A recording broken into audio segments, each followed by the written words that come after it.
So last year broke Charlotte me Flair is back at it mentally again, and as she has said physically. something in which the haters are just Champions at a regular disadvantage WWE fans because are Edie not pinned going to or like. In submitted to lose today's video, I'm going to tell you nullification. exactly what she had to say in a recent interview, because while Charlotte Flair missed all of 2024 while recovering from a torn ACL, MCL, and a meniscus, in Championship on the line, a fighting champion. with Asuka Just take on down a SmackDown, Sonya Deville. won the Royal Rumble match, and is now slated to complete a dream match of many when she challenges Tiffany Stratton for the Women's World Championship, at WrestleMania 41. As a 14-time Women's World Champion, she can add another notch to it, because Charlotte Flair can go on and break the Women's World Record. I think he's going to. Or even a Women's World Record, a world title record, something in which she's tied with her father. She's tied with John Cena. Right? Number 15 is right there for the taking.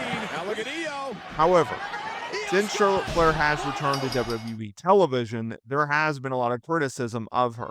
There's always criticism with Charlotte Flair. You can't get around that, right? Some people think, well, WWE just pushes her down our throats. We can't do anything about it, and it gets annoying, and it's repetitive, and it's the same old Charlotte Flair. Some fans go, I understand why they're high on her, but personally, I don't see it. Whether it's her promos or her matches, right? I've also seen this criticism recently of her television matches are not on the same quality as a PLE. In fact, some think that her television matches absolutely suck. I don't know if I necessarily go that far. But while speaking with The Independent, she did comment on her return, and oh boy, does it have fans talking. This is what she had to say, and this is why she's pissed off so many people. She said, I don't plan on slowing down. That's not why I came back. I haven't held that title, meaning the Women's Championship. It's still something new, and so is the Women's World title. I was the inaugural Raw Women's Champion, so these titles match my DNA. Every time one of those is raised, it affects me. I haven't held those two. I haven't slowed down. That's not why she came back, which is interesting, because if you are a hater out there, or just someone who does not like Charlotte Flair, it's probably not what you want to hear. Why? Well, because of those points that I just brought up. A lot of people do not like Charlotte Flair. They do not see what it is. They don't think her promos are great or her matches are great. I've heard the criticism of, well, the only reason that she's in the spot that she's in is because of her last name. Now, whether or not you think that has merit or not, the fact is that Charlotte Flair has been, for the last decade, been one of the more pushed WWE talents that WWE has ever had. She is in that category of a John Cena or a Roman Reigns or a Cody Rhodes, where regardless of what you think of their current character, presentation, or just overall work, WWE is going with them. And they're going with them strong, and they're going to put them in main event programs. That is what they do.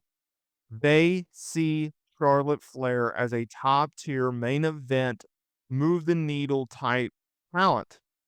They obviously see the data that in which we don't, right? You can track Google searches, and you can track social media engagement. Ratings obviously a little bit more tricky, but still you can see that data. Clearly, when it comes to Charlotte Flair, and I think this is where people miss things, it's like she gets people talking, she moves numbers, she moves tickets, she moves television ratings, right? Because it goes back to the whole premise of pro wrestling, right? Back in the day, you would align yourself fandom-wise with a babyface. You would want to see that babyface succeed. The promoter would give you a reason as to why you would want to see the babyface succeed. And then they would bring in a new heel, and that heel would beat up the babyface, or they would do something ghastly to a fan, or something evil in storyline, and you would want your babyface of that promoter, or promotion rather, to go up against that heel and beat them and give them justice, right? That's the whole premise of pro wrestling. Charlotte Flair is someone, whether or not you like her or not, she gets an emotion out of you, right? They've booked her as a babyface, although I'm not a huge fan of her as a babyface, but they've done so, and it's been okay. It's it's okay. She's not the greatest babyface in the world, but when it comes to a heel, yeah, you best believe that she's one of the best heels in the game because if she can evoke reaction, emotion from you, from the fans, that's what they're looking for. It doesn't matter whether or not you don't like her because of a storyline reason, or you just don't like her because simply, well, the company books her too strongly. Either way, they're getting an emotion out of you. You're talking on social media and they're gauging that, and you're tuning into her segments, right? So at the end of the day, that's all that matters, right? Regardless whether it's storyline or whether it's promotional or just the fact that she's existing. You not liking her and you hating on her and you talking about her, well, that's exactly what they want. The real objective, if you are someone that you don't want to support someone, you just don't talk about them, right? And you don't tune into their segments. That's just simply how it's done. So then the problem is when you have a babyface that evokes that type of reaction where the fans are just hating on them and you not turning them heel, that's the problem. What they've done, and you have to at least give credit to them for doing so, is the fact that they looked at the Charlotte Flair Tiffany Stratton feud and they go, okay, well, both currently are, one's a babyface, meaning Charlotte, and Tiffany's a heel. And then they're like, you know what? I think people are gonna get behind Tiffany way more than they would behind Charlotte Flair, so they brought in Trish Stratus, a fan favorite, to help turn Tiffany into a babyface, and they went with a more of a strength, right? Like, if you put it on paper, who's a stronger heel, Charlotte Flair or Tiffany Stratton? Well, it's gonna be Charlotte Flair. Well, let's do that then. Let's make her the heel, and we'll give Tiffany as the sympathetic babyface. Okay, let's do that. And that's exactly what they did.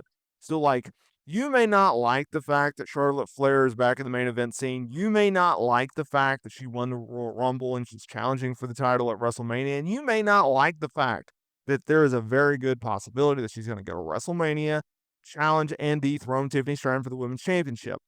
However, you should at least look at it as, okay, if they insist on doing this, if we have to go down this path, at least Charlotte Flair is a heel, and we can get maybe someone as a babyface who can rally, get the office behind them, and them take off and go and dethrone Charlotte Flair, and let's end this reign as soon as possible type of thing instead of, well, WWE is forcing us to sit through a Charlotte Flair babyface run that sucked last time, and this chick's gonna hold the title forever and a day.